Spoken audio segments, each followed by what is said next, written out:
बोल शनिदेव भगवान की जय। भक्तों, शनिवार शनि शनि भगवान की कृपा, शनि भगवान की महान अनुकंपा और सभी के ऊपर बनी रहे। ऐसे लोग कहते हैं कि शनि बहुत विकट होते, ऐसा नहीं। शनि बहुत दयालु है। शनि बहुत दयालु हैं, बहुत ही कृपा करने वाले हैं। तो चलिए भक्तों श्रोताओं, देर न करते हुए शनिदेव की कृपा को किस प्रकार से कृपा दृष्टि सभी पर बनाए रखते हैं और किस प्रकार से कृपा के पात्र हैं, किस प्रकार से कर्म फल को देने वाले हैं, चलिए शुरू करती हूँ। भक्तों श्रोताओं, बोल शनिदेव भगवान की जय। जय श्री शनिदेव। प्रिय भक्तों श्रोताओं, क्या आपने कभी ये भी सुना है कि शनि भगवान, शनि महाराज या शनि का दिन, न्याय का देवता सूर्य पुत्र भगवान शनिदेव की ऐसी दिव्य और मंगलकारी कथा है जिसे यदि कोई मनुष्य पूर्ण श्रद्धा और शांत चित्त से सुन ले तो उसके जीवन के सारे दुख, क्लेश, दरिद्रता स्वयं मिट जाते हैं। तो भक्तों, शनिवार का पावन दिन है। आज मैं आपको भगवान शनिदेव की एक ऐसी ही चमत्कारी, सत्य और अत्यंत महत्वपूर्ण कथा को सुनाने जा रही हूँ, जिसे श्रवण करने मात्र से ही आपके जीवन के बड़े से बड़े संकट, मानसिक तनाव और शारीरिक कष्ट दूर हो जाएंगे। ये कहानी किसी सामान्य राजा की नहीं है, ये किसी सामान्य मनुष्य की नहीं है, बल्कि ये गाथा एक ऐसे प्रतापी चक्रवर्ती सम्राट की है जो अपने अहंकार या भूल से नहीं, बल्कि प्रारब्ध के चक्र से फंसकर पाई पाई को मोहताज हो गया, जो राजा से भिखारी बन गया। परंतु जब उस पर न्याय के देवता भगवान शनि की असीम अनुकंपा और दिव्य कृपा दृष्टि पड़ी तो उसका भाग्य रातों रात बदल गया। तो प्रिय भक्तों, कथा को प्रारंभ करने से पहले, शुरू करने से पहले मेरा आप सभी से हार्दिक विनम्र निवेदन है कि यदि आप भगवान शनिदेव के न्याय पर परिपूर्ण विश्वास करते हैं, पूर्ण श्रद्धा निष्ठा से विश्वास करते हैं, तो इस पावन संदेश को पूरे मन से सुने, इसे लाइक करें, अपने और अपनों के साथ साझा करें और ऐसे ही आप ज्ञानवर्धक दिव्य संदेशों के लिए हमारे इस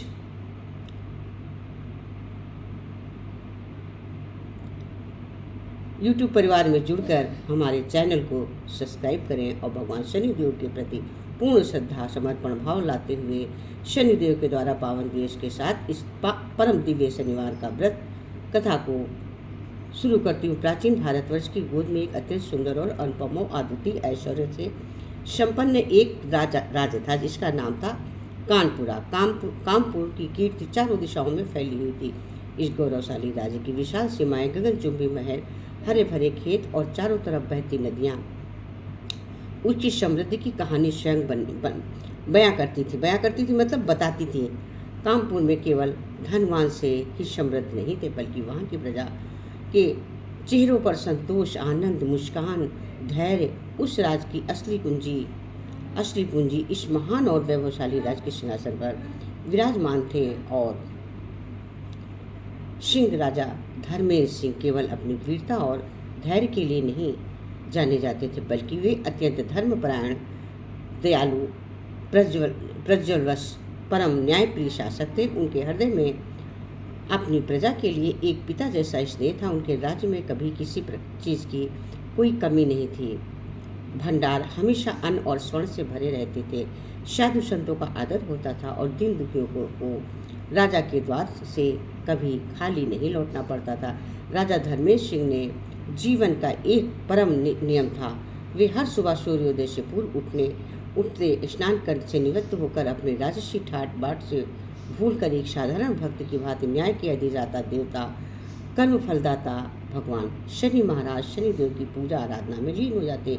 राजा भली बात जानते थे कि इस संसार में सत्ता, वैभव और भक्ति शक्ति स्थायी नहीं है। स्थायी तो केवल मनुष्य का कर्म और उन कर्मों पर न्याय करने वाले भगवान शनिदेव हैं। वे अपने जीवन का कोई भी महत्वपूर्ण निर्णय लेने से पहले, राज्य की भलाई का कोई भी कार्य आरंभ करने से पहले भगवान शनि के विग्रह के शीश नवाते थे, उनका तैल अभिषेक करते और प्रार्थना करते, हे प्रभु मुझे इतनी शक्ति और इतनी समृद्धि देना कि मेरे हाथों कभी किसी के साथ अन्याय न हो।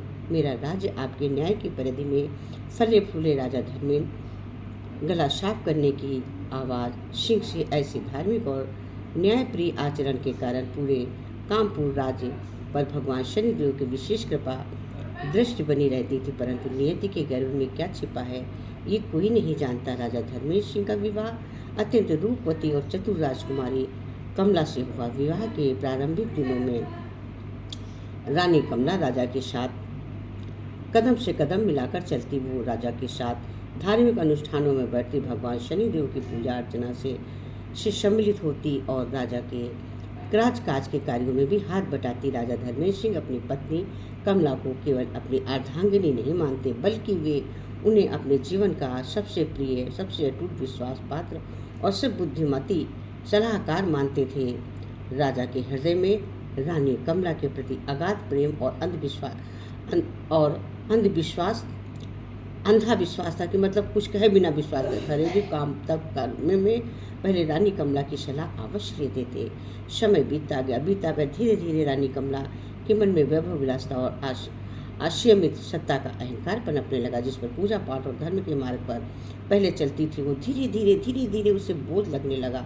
राजा धर्मेंद्र सिंह तो अपनी प्रजा की सेवा और भगवान शनिदेव की भक्ति में लीन रहते, परंतु रानी कमला के भीतर वासना, लालच और स्वाद की ऐसी आग सुलगने लगी कि उसके विवेक को पूरी तरह से नष्ट कर दिया। विवाह के कई वर्ष के बाद जब राजा अपनी प्रजा की भलाई के लिए राज के द्वार पर आते तो महल के शिवालय में घंटों भगवान शनिदेव की साधना में लीन रहते। तभी रानी कमला ने राजा के पीठ पीछे अत्यंत अलौकिक, गुप्त और गलत कार्य करने शुरू कर दिए। पहले महलों के भीतर गुप्त गलियारों में साजिशों के जाल बुनने जाने लगे। रानी ने अपने स्वार्थ की पूर्ति के लिए राज्य के कुछ भ्रष्ट लालची मंत्रियों के साथ हाथ मिला लिया। राजा के कोष से धीरे धीरे धन की हेरा फेरी होने लगी। निर्दोष लोगों को डरवाया धमकाया जाने लगा, संपत्ति पर कब्जा किया जाने लगा। परंतु राजा के पीछे से अनैतिक निर्णय के लिए जाने लगे जो कामपुर के गौरव के खिलाफ थे। काफ़ी वर्षों तक ये सब उस पर्दे के पीछे चलता रहा। रानी कमला बहुत चतुराई से राजा धर्मेंद्र सिंह के सामने एक पतिव्रता, धर्मपरायण और समर्पित पत्नी का स्वांग रचती। राजा जब भी महल लौटते तो उनके थके हुए माथे को सहलाती, मीठी मीठी बातें करती और राजा को ऐसा प्रतीत होता संसार में उसकी रानी से बढ़कर उसका कोई शुभचिंतक नहीं है। राजा धर्मेंद्र सिंह अपनी आंखों के विश्वास नहीं कर पा रहे थे कि चश्मा पहने हुए थे कि उन्हें रानी की परछाई में छिपा अंधकार कभी दिखाई नहीं दिया। वे अपनी हर छोटी बड़ी बात राज के गुप्त रहस्य और अपनी योजनाएं रानी कमला के साझा करते रहे और जरा भी आभास नहीं हुआ जिसे वे अपनी ढाल समझ रहे हैं वही उनके पीठ पीछे छुरा भोंक रही थी। परंतु रानी कमला अहंकार के मद में चूर होकर एक कदम सत्य को पूरी तरह भूल चुकी थी। वो ये नहीं जानती थी कि जिसके सिर के ऊपर स्वयं न्याय के देवता भगवान शनिदेव का हाथ हो, जिसके ऊपर शनिदेव का विशेष कृपा हो, दृष्टि हो, उसके राज्य में अधर्म, पाप और छल का ये खेल अधिक दिनों तक नहीं चल सकता। रानी कमला इस बात से सर्वथा अनभिज्ञ थी कि संसार में कोई भी दीवार, कोई भी पर्दा, कोई भी गुप्त तहखाना फलदाता की दिव्य और क्रूर दृष्टि से कुछ भी नहीं छुप सकता। भगवान शनिदेव मनुष्य के केवल कर्म नहीं देखते बल्कि उसके मन के भीतर उठने वाले विचारों और दुर्भावनाओं को भी भाप लेते हैं। रानी कमला इस गंभीर सत्य की बगैर चिंता किए हुए अपने गलत, अनैतिक और अमर्यादित कार्यों के लिए निरंतर आगे बढ़ती। वो सोचने लगी कि राजा धर्मेंद्र सिंह तो अपनी मुट्ठी में और प्रजा उनके डर से चुप है, इसलिए उसका ये साम्राज्य और ये विलास सदा ऐसे ही चलता रहेगा। क्या इसका कोई कुछ कर सकता है? ऐसा ही ये चलता रहेगा। अपनी प्रजा का दुर्दर्श उत्पन्न हो रहे पूरी तरह अनभिज्ञ थे तो बस अपनी रानी को सत्य मानते थे, परंतु न्याय का पहिया घूम रहा था।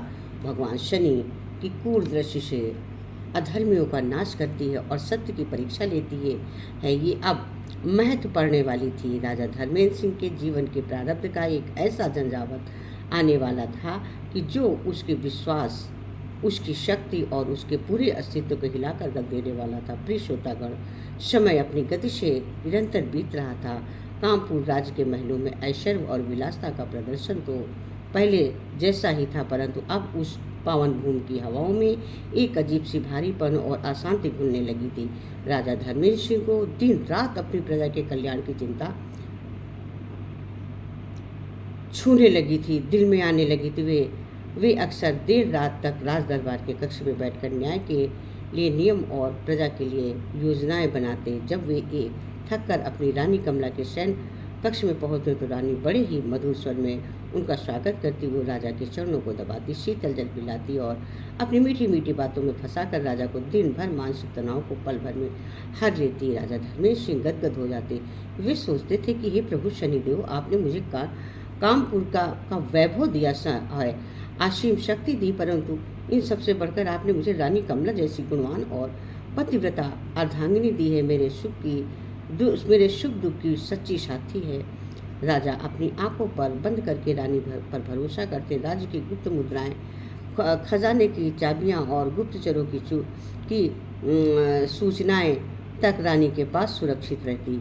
राजा का जरा भी आभास नहीं था कि जिस स्त्री को वे साक्षात लक्ष्मी का रूप मान कर पूज रहे हैं, वो भीतर ही भीतर विषैली नागिन की भांति उसके साम्राज्य की जड़ों को खोखला कर रही। रानी कमला ने अब अपनी सीमाएं पूरी तरह से लांघ ली थी। उसने राज्य के सेनापति और कुछ अत्यंत प्रभावशाली लालची संपत्तियों को अपने मुंह पास में धन के लालच में बांध लिया था। राजा जब अपनी क्षण भक्ति और पूजा में लीन होते, तब रानी आधी रात को गुप्त तहखाने में इन देशद्रोहियों के साथ बैठ के करती। कानपुर की गुप्त सीमा सुरक्षा की योजनाएं शत्रु राज्यों में भारी रकम के बदले बेची जाने लगी।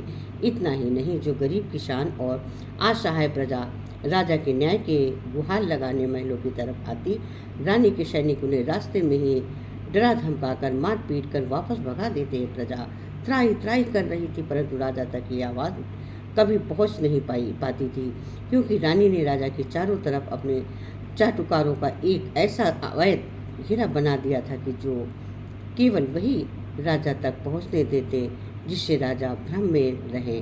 परंतु रानी कमला ये भूल गई थी कि इस नासत संसार के राजा भले ही मानो हों, उनकी आंखों पर पर्दा डाल सकता है, लेकिन ब्रह्मांड के सर्वोच्च न्यायाधीश सूर्य पितृ भगवान शनिदेव की दिव्य और त्रिकालदर्शी दृष्टि को धोखा देना किसी के जीव के बस की बात नहीं है। शास्त्रों में बताया गया है कि जब पाप का घड़ा पूरी तरह से भर जाता तो उसकी एक एक बूंद न्याय के तराजू पर भारी लगने लगती है। भगवान शनिदेव जो मनुष्य के कर्मों का पल पल का हिसाब रखते हैं, उन्होंने देखा कि उसका एक परम भक्त, एक निष्कपट राजा अपनी अंधश्रद्धा और अत्यधिक विश्वास के कारण अधर्म का मूक साक्षी बन रहा है। राजा भले ही स्वयं कोई पाप नहीं कर रहा था, परंतु उसकी अज्ञानता के कारण वो पाप को बढ़ावा दे रहा था। और न्याय का सिद्धांत कहता है कि अज्ञानता ही पाप के फल से मुक्ति नहीं मिल सकती। अब वो समय आ गया था जब भगवान शनिदेव की वक्र दृष्टि, जिसे क्रूर दृष्टि से कहा जाता है, वो कामराज्य और राजा धर्मेंद्र सिंह के जीवन पर पड़ने वाली थी। शनिदेव की वक्र दृष्टि का अर्थ ये नहीं है कि वे किसी का बुरा चाहते हैं, बल्कि इसका अर्थ ये है कि वे मनुष्य से संचित पापों, उनके प्रारब्ध के कर्मों का कड़ा हिसाब लेने के लिए उसे संकटों की भट्टी में झोंक देते हैं, ताकि वो शुद्ध होने की तरह चमक सके। एक दिन जब राजा धर्मेंद्र सिंह अपनी सुबह की नियमित पूजा समाप्त करके भगवान शनिदेव के विग्रह के सामने बैठे थे, अचानक पूजा कक्ष का विशाल दिया 24 घंटे जलता रहता बिना किसी झोंके के थरथराकर बुझ गया। राजा के हृदय कांप उठा, उसके हाथ से पूजा की थाली छूट गई, जमीन पर गिरी। उन्होंने अपने जीवन में ऐसा अपशगुन कभी नहीं देखा था। राजा ने घबराकर भगवान शनिदेव की मूर्ति की ओर देखा। मूर्ति की शांत और करुणामय आभा अचानक अत्यंत गंभीर और भयानक प्रतीत होने लगी। राजा के मन में एक गहरा अनजाना भय बैठ गया। वे तुरंत भागते हुए रानी कमला के पास पहुंचे और बोले, कमला, आज मेरा मन अत्यंत व्याकुल है। शनिदेव के मंदिर में अखंड ज्योति बुझ गई है। मुझे ऐसा प्रतीत होता, मुझे ऐसा लग रहा है जैसे कोई बहुत बड़ा अनर्थ होने वाला, संकट आने वाला है, राज्य पर, हमारे जीवन पर आने वाला है। मुझे संभालो कमला, मुझे संभालो। रानी कमला ने जब राजा की बात सुनी तो उसके चेहरे पर एक पल के लिए घबराहट आई, तुरंत, परंतु वो अत्यंत चतुर थी। उसने तुरंत अपनी भावनाओं पर काबू पाया और राजा का हाथ पकड़कर मुस्कुराते हुए बोली, हे महाराज, आप व्यर्थ ही चिंता करते हैं। आप दिन रात उस काली देवता की पूजा में डूबे रहते हैं, जिससे आपका मन कमजोर हो गया है। और शनिदेव भगवान की जय। है एक मामूली दिए का बुझना केवल हवा का झोंका हो सकता है। आप चक्रवर्ती सम्राट हैं। आपकी सेना इतनी विशाल है कि यमराज भी हमारे राज्य में प्रवेश नहीं पा सकते हैं। आप विश्राम कीजिए, सब ठीक हो जाएगा। राजा धर्मेंद्र सिंह ने रानी की बातों में विश्वास तो कर लिया, परंतु दिल की गहराइयों को जो अशांति बैठ गई थी वो दूर नहीं हुई। उन्हें क्या पता था कि जिस रानी की गोद में वे सिर रखकर तसल्ली पा रहे हैं, उसी रानी ने आज ही के दिन कामपुर के विनाश व्रत का अंतिम सौदा तय किया है। रानी ने पड़ोसी राज्य के क्रूर और अत्याचारी राजा महाकाल सिंह के साथ मिलकर एक गुप्त संधि कर ली थी।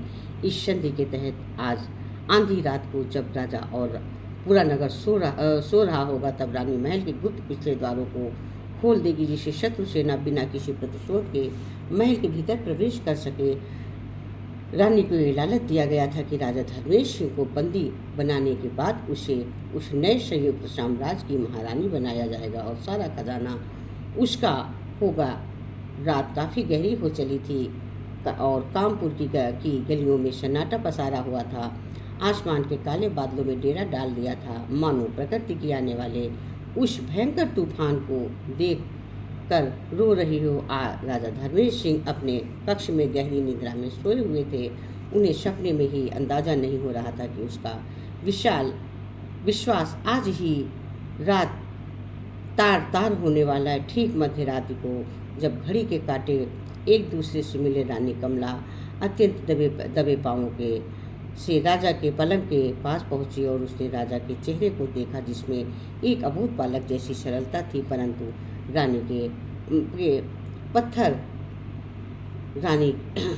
रानी पत्थर की हो